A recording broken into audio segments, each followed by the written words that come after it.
मैं आपके समक्ष जब भी आता हूँ तब किसी नए भक्त या नई स्टोरी लेकर आता हूँ जो भगवान से संबंधित है। अतः मेरा आपसे अनुरोध है कि अगर आप भक्ति से रिलेटेड पढ़ते हैं या जानते हैं या आप में कभी भक्ति हुई है तो ही आप इस वीडियो को आगे देखिएगा, नहीं तो मैं अभी से आपसे माफ़ी मांग लेता हूँ। और मित्र, और आपसे मैं अनुरोध करता हूँ कि जब भी आप इस वीडियो को देखें और आपको ये उचित लगे तो ही, अगर आप पहली बार आए हों तो चैनल को सब्सक्राइब तभी कीजिएगा और वीडियो को लाइक तभी कीजिएगा। मित्र, मेरा एक सनातनी होने के कारण एक कर्तव्य बनता है कि मैं अपने और अपने सनातन धर्म के चीज़ों को आगे बढ़ाता जाऊं, आगे पढ़ाता जाऊं और आगे सिखाता जाऊं। मेरी उतनी सामर्थ्य नहीं है कि मैं आपको सिखा पाऊं, लेकिन मेरी उम्मीद यही रहती है कि मैं जो चीज़ पढ़ता हूं, मुझे जो जरूरी चीज़ लगती है वो चीज़ मैं आपको दिखाता हूँ। मित्र, आज हम एक ऐसे महर्षि के बारे में बात करने जा रहे हैं। कृपया ध्यान से सुन लें कि वो महर्षि और उनकी एक जो पत्नी थी, वो दोनों लोग मिलकर ब्रह्मा विष्णु महेश को ही अपना पुत्र बना लेती हैं। वो कैसे संभव होता है हम पूरी तरह से जानेंगे इस पूरे के पूरे जो हम इस कार्यक्रम में देखेंगे। हम बात कर रहे हैं महर्षि अत्रि की। हम सब उनको प्रणाम करते हैं। महर्षि अत्रि के बारे में ये कहा गया है कि ब्रह्मा जी के मानस पुत्रों में एक हैं। ये दक्षिण दिशा में रहते हैं और उनकी पत्नी जो है उनका नाम अनुसुईया है। वो भी भगवत अवतार जो भगवान कपिल जो कि भगवान के अवतार थे, उनकी भगिनी थी। ठीक है। तथा कदर्म जो प्रजापति थे, उनकी पत्नी से जो देवहूति के गर्भ से जो पैदा हुई हैं, ये आपने देवहूति के बारे में सुना है और कदर्म जी के बारे में, उन्हीं के गर्भ से ये पैदा हुई हैं। जैसे महर्षि अत्रि अपने नाम के अनुसार त्रिगुणातीत परम भक्त थे, वैसे ही अनुसुईया भी भक्तिमती थी। ठीक है। इन दाम्पति को ब्रह्मा जी ने आज्ञा दी थी कि जाओ और सृष्टि करो। सृष्टि करो मतलब कि रचना करो, अपने सृष्टि को आगे बढ़ाओ। तब इन्होंने सृष्टि करने से पहले मतलब कि पुत्रोत्पत्ति करने से पहले बहुत घोर तपस्या करने का निर्णय किया।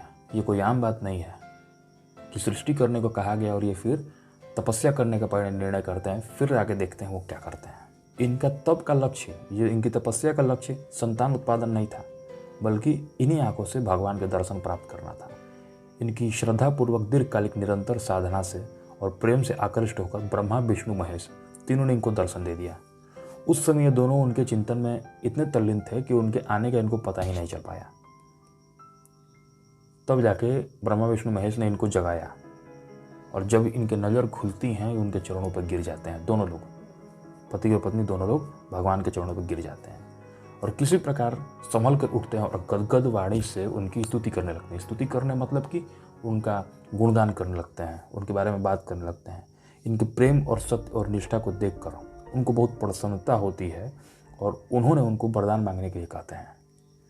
तब इन दाम्पति के मन में अब बहुत ज़्यादा सुख साधन का बहुत ज़्यादा उम्मीद नहीं था इनके अंदर, वो उस प्रकार की भावना नहीं थी कि सुख साधन के लिए बात कहें। किंतु इनके जो ये जिनके मानस पुत्र थे, ब्रह्मा जी ने इनको कहा था सृष्टि करने के लिए, इसलिए दूसरा कोई वरदान ना मांगकर उन्हीं तीनों लोगों को अपना पुत्र के रूप में मांगा और भक्ति परवश भगवान ने इनकी प्रार्थना स्वीकार कर ली।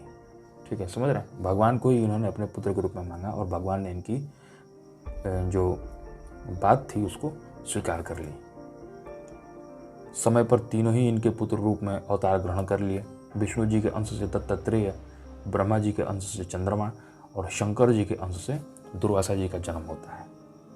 और ये इतने बड़े योगी थे कि जिनकी चरण धूलि के लिए बड़े बड़े योगी और ज्ञानी तरसते हैं, वही भगवान अत्रि के आश्रम में बालक बनकर खेल रहे थे। जरा सोच के देखिए, जिनकी चरण धूलि के लिए योगी और परमात्मा जितने बड़े लोग हैं वो आके उनके चरण धूलि के लिए तरसते हैं, वो इनके आंगन में बच्चे बनकर खेल रहे हैं।